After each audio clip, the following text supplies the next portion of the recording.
Hello mga Frenny, hanap po ba pampalakas ng katawan at mabuti sa puso at para sa utak at memorya?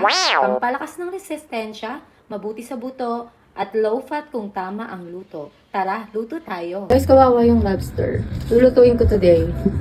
So nakita nyo guys, nabili ko lang siya ng 120 shekels. So let's do. Ayan, akala ko nakaganon ko siya. So i-open natin. Ang laki niya, 120 guys oh. Hanggang dito sa may braso ko. Look at that! 120 shekels. Mag-best friend kami later. Oh my goodness! After ko nga malinisan yan mga Frenny, hinugasan ko lang yan. Tapos eto, hinati ko na para makita natin ang laman niya. At nang sa ganun, malagyan natin mamaya ng sauce. Yes, dahil wala po kaming gunting na malaki para sa kitchen. So pinagtyagaan ko na lang ito.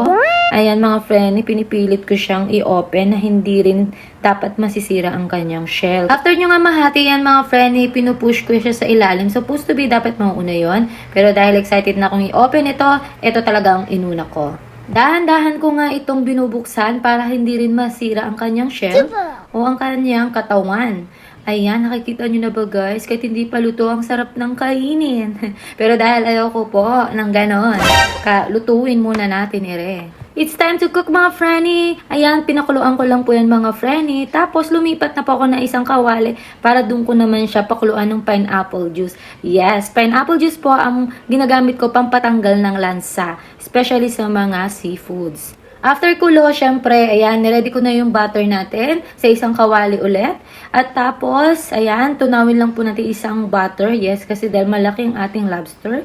So, kailangan po natin ng buong butter. Well, depende na po sa inyo kung gusto niyo pong dagdagan. Pero sa akin, isa is okay na po. Sana all, isa lang. Siyempre, naglagay na rin tayo ng pampalasa, katulad ng sili. At hindi ko na po yan dinurog dahil gusto ko po talaga sana maanghang. Kaso sa totoo lang, hindi po maanghang yung sili na yan. So, nagdagdag na lang ako ng chili flakes para ito ay magkaroon pa ng aroma na lalong magpapasarap sa ating luto. Dagdagan mo pa ng garlic powder na lalong magpapasarap dito. At nilagyan ko rin po yan ng tamis, kagaya ng asukal na ito. Ayan, bahala na po kayo kung gaano katamis ang nais ninyo. Siyempre, may kanya-kanya po tayong panlasa pagdating sa pagluluto. At hindi rin mawawala ang asin para balanse sa ating tamis. Siyempre, pag may tamis, may alat. At siyempre mga friend, pag well-combine na po lahat ng ingredients natin, ilagay na po natin ito ang ating masarap na lobster. At of course, nilagay ko muna yung pineapple na tinimplahan ko na po ng paminta, asin. Yes, nilagyan ko po yun at hindi ko na po yun siguro napakita kanina. Pero ayan, hinalo-halo ko lang siya sa may butter na ginawa ko kaninang sauce. Pagkulo nga mga Frenny, eto na ang moment of the truth. Ilalagay na natin sa lobster itong sauce na ginawa natin. O, diba mga Frenny, napakadali lang at kayang-kaya nyo rin gawin. Yun nga lang, sadyang kailangan ng budget para makabili tayo ng lobster. Yes, alam naman natin na sobrang mahal talaga ng lobster sa atin. Para sa mga nais malaman kung magkano ba talaga ang 120 ni sa peso, kayo na pong bahalang magtanong kay Paring Google. Libre naman po siya. Shoutout nga pala sa aking top fan na si Dilo ni Ayat at vlogger The Boss Angel at DJ Rob Vlogs. God bless po sa inyo sa patuloy na pagsuporta sa aking munting bahay. At huwag nyo rin pong kalimutan mga Frenny na mag-iwan ulit kayo ng bakas nang sa ganun ay mapili po kayo mabigyan ng sorpresa. Abangan! Luto na mga Frenny, kain po tayo! Paalala mga Frenny, iwasan ng sobra lalo na kung may allergy sa seafood at high cholesterol.